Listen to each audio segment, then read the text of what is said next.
Hey everyone, it's Dicky26 here again, and we are back at Blues and Bullets again, and another awesome shootout going on here through a submarine, which is pretty cool. This is, let's see, we have Blues and Bullets part 1, we've got, this is part 2.2. There is another video coming up again, can you believe it? This is probably one of the longest ones I've ever done. So please look out for part 2.3 as well, so that'll be the next video I put up as well too, because this is really actually, this chapter, it's long, it's really long. I mean, the final part has 9 different sections in it, which is long enough, which is pretty cool. You know, it's very exciting because this game is actually getting really exciting. If you keep watching the videos, you will find out exactly what I'm talking about. It's getting really interesting. It's getting very dark in parts, and you're getting to know the character even more, which is really awesome. I'm getting into this game so cool. It's getting exciting, and I am actually starting to love the storyline. Very cool. So yeah, like I said before, I did some editing parts in this video. You'll notice a little hop in it, but you won't miss much in it. I do apologize for that again, but you know, I haven't been doing this for too long, so you're just gonna have to bear with me until I actually get my head sorted out and get into practice about editing the videos properly. But I hope you enjoy this video. Enjoy the full 29 minutes of it, and I shall either comment during the video or at the end of it. So enjoy.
drive that thing?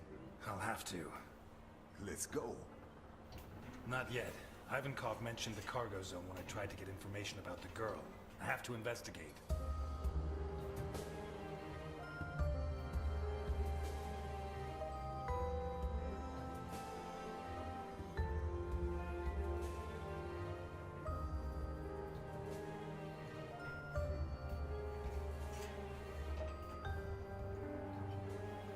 All yours. I'll stand guard. Without a gun? I always carry one. No. I prefer not to use it unless I have to. They could have killed us. But they didn't. You should be proud of yourself. Not mad at me.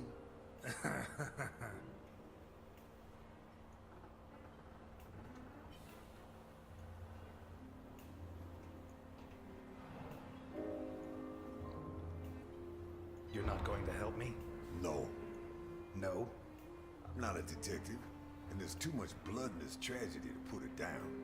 You want blood? I promise you, we've got oceans of it right here. And unlike the blood in your Shakespeare, this is real. Yet another reason.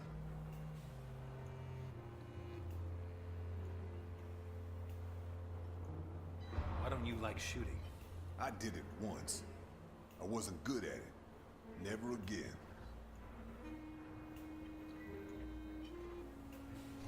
Okay, coming up here, we have the very first exciting part where you become a true detective and you use clues while looking around to solve what exactly is going on in this area. And it's actually pretty wicked. This was a surprise for me because I was not expecting this, but as I played through it, it gets more and more interesting and it reveals a part of the storyline which is pretty cool. So without further ado, let's investigate this area and see how we go. Based on what I got out of Ivankov and these pieces of evidence, I guess he's a human trafficker. Is there evidence that proves Ivankov was trafficking in humans?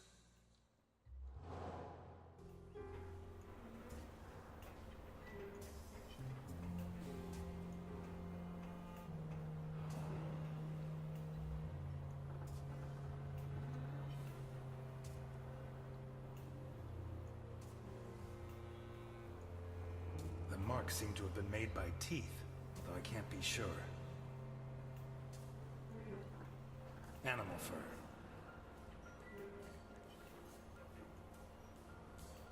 Just a number.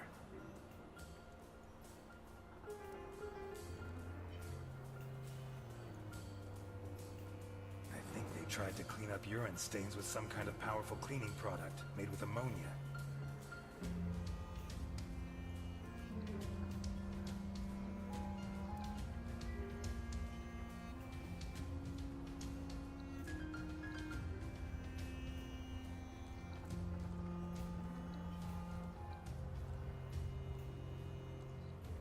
Bullet casings.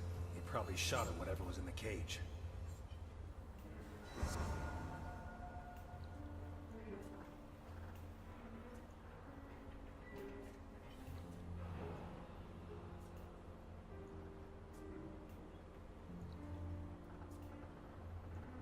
They invented these less than 20 years ago to make life easier for lumberjacks. I wonder how long it was before the mob was using them for their own ends. This is fresh blood, not more than a day old. Dried blood. Been there a while. Marks left by the chainsaw, no doubt.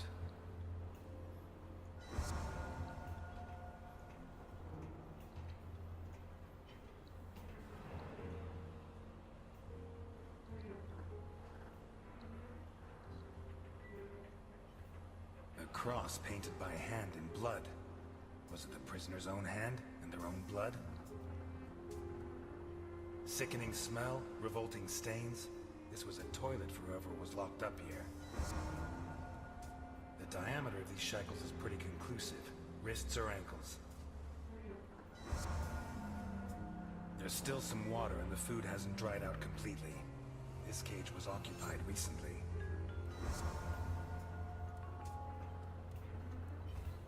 I think it says Abdelkader, the owner of the biggest prostitution ring in Santa Esperanza.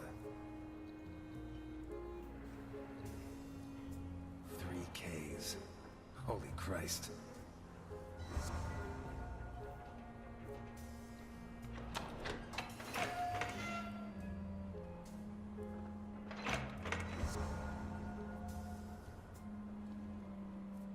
Jesus.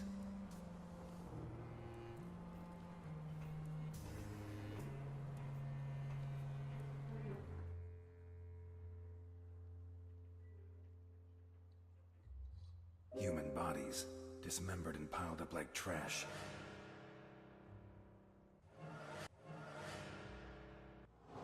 The cages are labeled with letters. A bucket that contained excrement. Shackles the right size for wrists and ankles. Recent traces of food and drink. No doubt about it. There were people in these cages. The size of the shackles, the troughs for food and drink, and the buckets for waste prove it. Can I prove that the people held here were sold?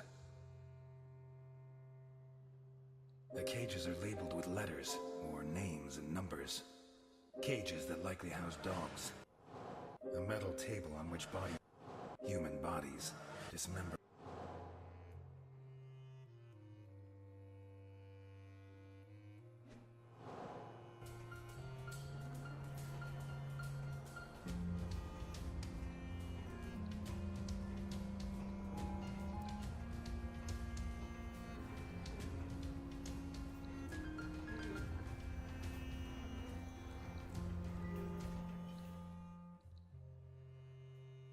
Human bodies, dismembered and piled up like a metal table on which bodies were mutilated recently.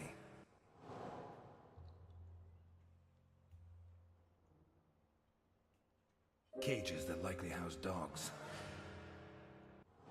Can I prove that the people held here were sold? Can I prove?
My God, what is this?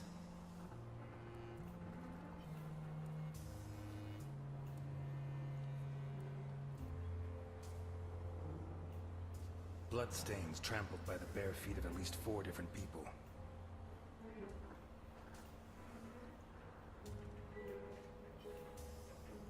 The boots that left these prints were fairly new, to judge by the clean outline of the sole.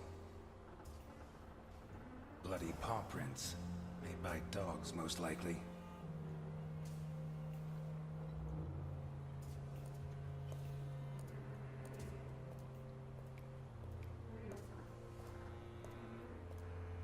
Looks like a scoreboard. Some of the competitors have letters and a number, but towards the end there are others that only have a number.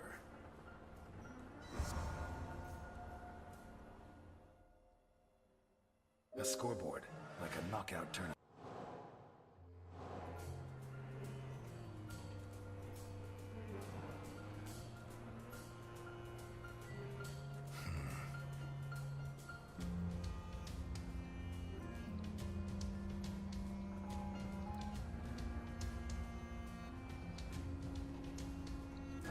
Ivankov said he dreamt of becoming a boxer. Did his dreams come true down here?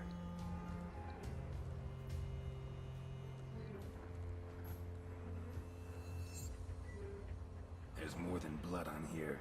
There's chunks of brain. The leather's ripped, torn, by teeth.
This be Sophia Capone? In any case, it seems that someone paid an extremely high price. Specific orders. Short, red-haired adolescent. Middle-aged white man. Young Negro girl. Looks like Ivankov was paid for some of them, but some were rejected.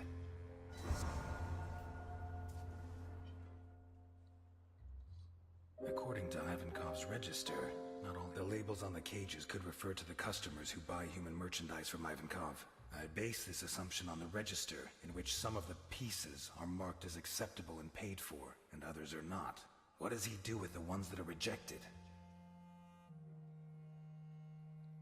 A metal table on which bodies were mutilated. Human bodies. A scoreboard, like a knockout tournament. Someone paid a lot of money. Chewed and stained with blood and body to human bodies. Cages that likely house dogs. With all the pieces that are rejected by his customers, Ivankov organizes fights, probably to the death, between prisoners and between prisoners and dogs. Maybe even between prisoners and his own men. What is the fate of those that lose? Someone paid a lot of money. A metal table on which bodies were mutilated. Human bodies. Dismembered and piled. It seems clear that those that lose in combat are hacked to pieces. Some of them while they're still alive. I'd say they're then thrown into the water, but there's no proof.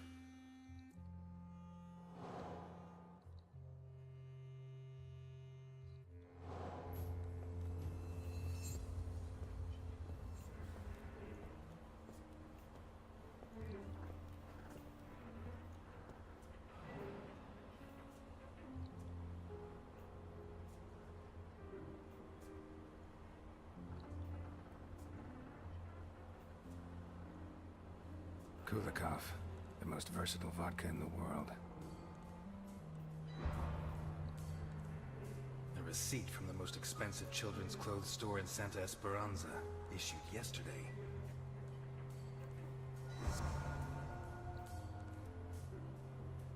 I wonder how many death sentences came out of this thing.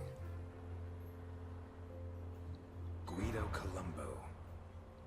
According to Capone, that's the name Sophia's kidnapper used to pass himself off as her uncle when he took her from the school.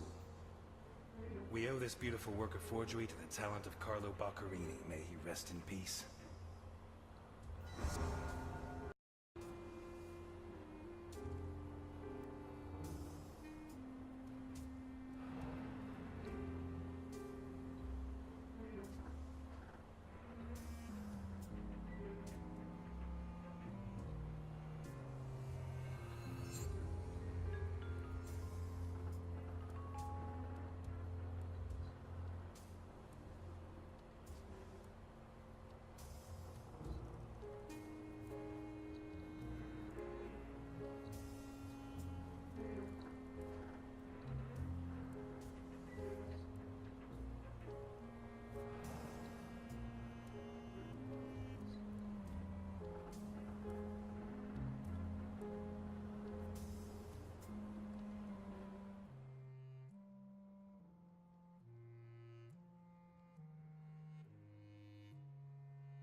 With all the pieces that are rejected by his customers, Ivankov organizes fights, probably to the death, between prisoners and between prisoners and dogs, maybe even between prisoners and his own men.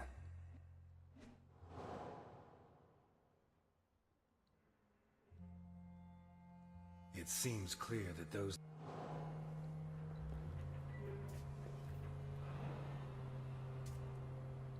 No doubt about it. Ivankov likes boxing. I knew it. Ha!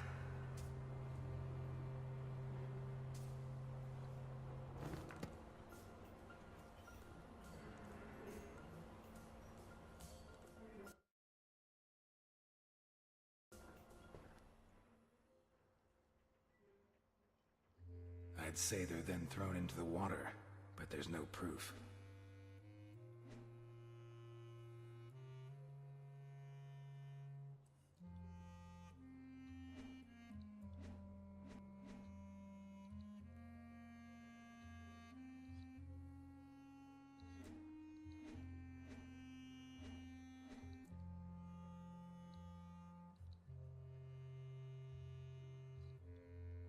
With all the pieces that are rejected, the labels on the cages could refer to the customers who buy human merchandise from Ivankov.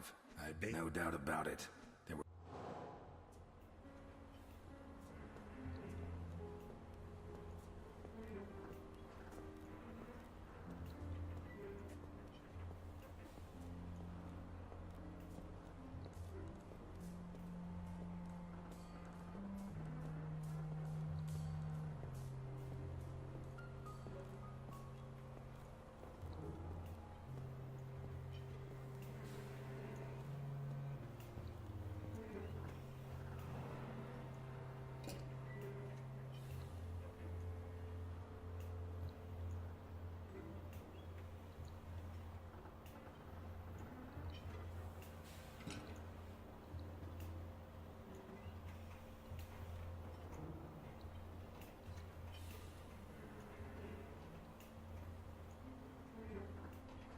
Another funny part there. This is where I actually finally found how to run in this game. It reminds you of the little running waddle, which was on, Saints Row 2. If anybody's ever played that, if you remember the 60s or 70s retro parts where you're being controlled by the computer. The running in this kind of reminds me of the happy jolly kind of bending knees kind of trot thing going on. It looks kind of weird, but you'll notice it now as I'm running around the place. It's actually quite funny looking. But at least my character gets around a lot faster, anyways. Bingo.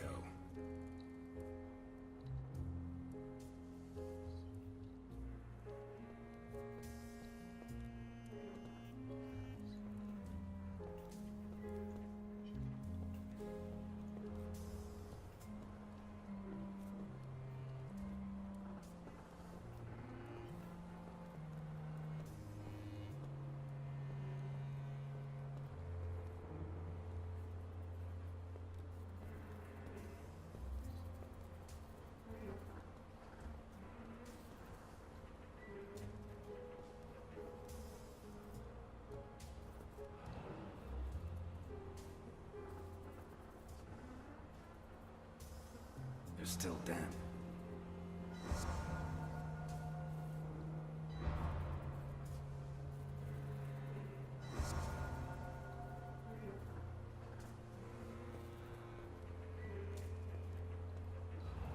Quite the contrast with the rest of the room. I'd almost say it was cleaner than my shower at home.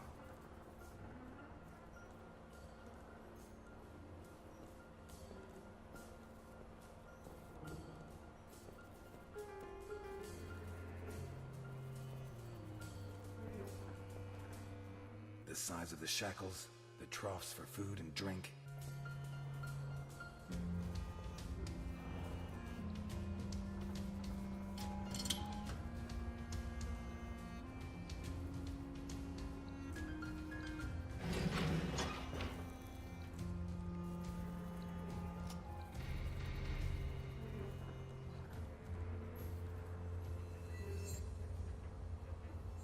The giant container has been used to hold children. Was Sophia Capone held in the container?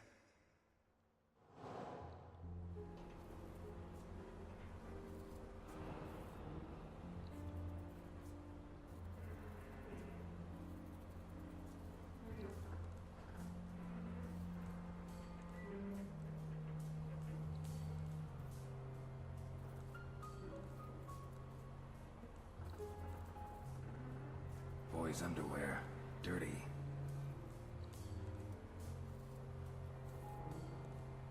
Doesn't look like the dress Capone said Sophia was wearing. Well, Sophia was wearing a blue dress with flowers that I personally ordered for her from Italy.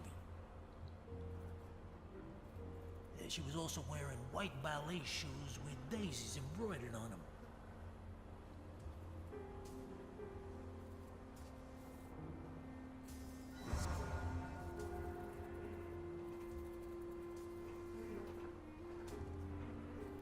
No adult could sleep here.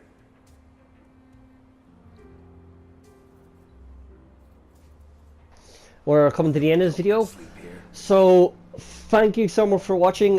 Please like and subscribe to my channel. This has been Dickie26, and until the next video, peace out. What do you have to do to a child before they draw something like that?